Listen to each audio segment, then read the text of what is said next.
ಶ್ರೀ ಗಣಪತಿ ಶಾರದಾ ಗುರುಭ್ಯೋ ನಮಃ.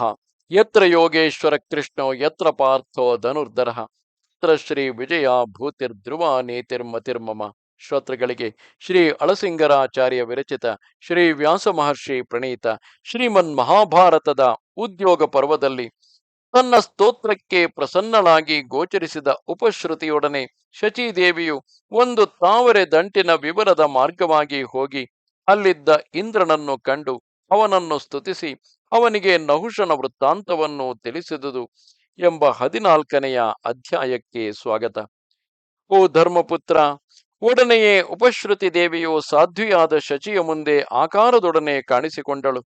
ದಿವ್ಯ ರೂಪದಿಂದಲೂ ಒಳ್ಳೆ ವಯಸ್ಸಿನಿಂದಲೂ ತನ್ನ ಮುಂದೆ ಬಂದು ನಿಂತ ಆ ದೇವಿಯನ್ನು ನೋಡಿ ಶಚಿಯು ಅತ್ಯಂತ ಹರ್ಷಿತಳಾಗಿ ಅವಳನ್ನು ಪೂಜಿಸಿ, ಅಮ್ಮ, ನೀನು ಯಾರು ಹೇಳು, ನಿನ್ನ ನಿಜವನ್ನು ತಿಳಿಯಬೇಕೆಂದಿರುವನು ಎಂದು ಕೇಳಲು ಆ ಉಪಶ್ರುತಿಯು, ಅಮ್ಮ ಶಚಿದೇವಿ, ನಾನು ಉಪಶ್ರುತಿ ದೇವತೆ. ನಿನ್ನ ಸತ್ಯಕ್ಕೆ ಮೆಚ್ಚಿ ನಾನು ನಿನ್ನ ಬಳಿಗೆ ಬಂದೆನು. ನೀನು ಮಹಾಪತಿವ್ರತೆ, ಯಮ ನಿಯಮಗಳಿಂದ ಕೂಡಿದವಳು. ಪುತ್ರ ಸಂಹಾರಿಯಾದ ನಿನ್ನ ಪತಿಯನ್ನು ತೋರಿಸಿಕೊಡುವೆನು. ಈಗಲೇ ನೀನು ನನ್ನೊಡನೆ ಬಾ. ದೇವಶ್ರೇಷ್ಠನಾದ ಆ ನಿನ್ನ ಪತಿಯನ್ನು ನೀನು ನೋಡುವೆ ಎಂದಳು. ಕೂಡಲೇ ಶಚಿಯು ಆ ದೇವಿಯನ್ನು ಹಿಂಬಾಲಿಸಿ ಹೊರಟಳು. ಅವರಿಬ್ಬರು ದೇವತೆಗಳ ನಿವಾಸವಾದ ಅರಣ್ಯಗಳನ್ನು ಅನೇಕ ಪರ್ವತಗಳನ್ನು ದಾಟಿ ಹಿಮವತ್ ಪರ್ವತಕ್ಕೆ ಬಂದರು. ಅಲ್ಲಿಂದ ಆ ಪರ್ವತದ ಉತ್ತರಕ್ಕಿದ್ದ ಒಂದು ಸಮುದ್ರವನ್ನು ಸೇರಿ ಅಲ್ಲಿಂದಾಚೆಗೆ ಬಹು ಯೋಜನ ವಿಶಾಲವಾಗಿಯೂ ನಾನಾ ತರದ ಮರಗಿಡ ಬಳ್ಳಿಗಳಿಂದ ನಿಬಿಡವಾಗಿಯೂ ಇದ್ದ ಒಂದು ದೊಡ್ಡ ದ್ವೀಪವನ್ನು ಸೇರಿದರು. ಆ ದ್ವೀಪದ ನಡುವೆ ಅನೇಕ ಜಲಪಕ್ಷಿಗಳಿಗೆ ಆಶ್ರಯವಾದ ಒಂದು ದಿವ್ಯ ಸರೋವರವಿದ್ದಿತು. ಆ ಸರೋವರವು 100 ಯೋಜನದುದ್ದವಾಗಿ, ಅಷ್ಟೇ ಅಗಲವಾಗಿ, ಅತ್ಯಂತ ಮಂಗಳಕರವಾಗಿ ಕಾಣಿಸುತ್ತಿತ್ತು. ಅಲ್ಲಿ ಪಂಚವರ್ಣಗಳಿಂದ ಶೋಭಿತಗಳಾದ ಸಾವಿರಾರು ತಾವರೆ ಹೂಗಳಿದ್ದವು. ಆ ತಾವರೆ ಹೂಗಳೆಲ್ಲವೂ ಅರಳಿ ಭ್ರಮರ ಝೇಂಕಾರದಿಂದ ಮನೋಹರವಾಗಿದ್ದವು.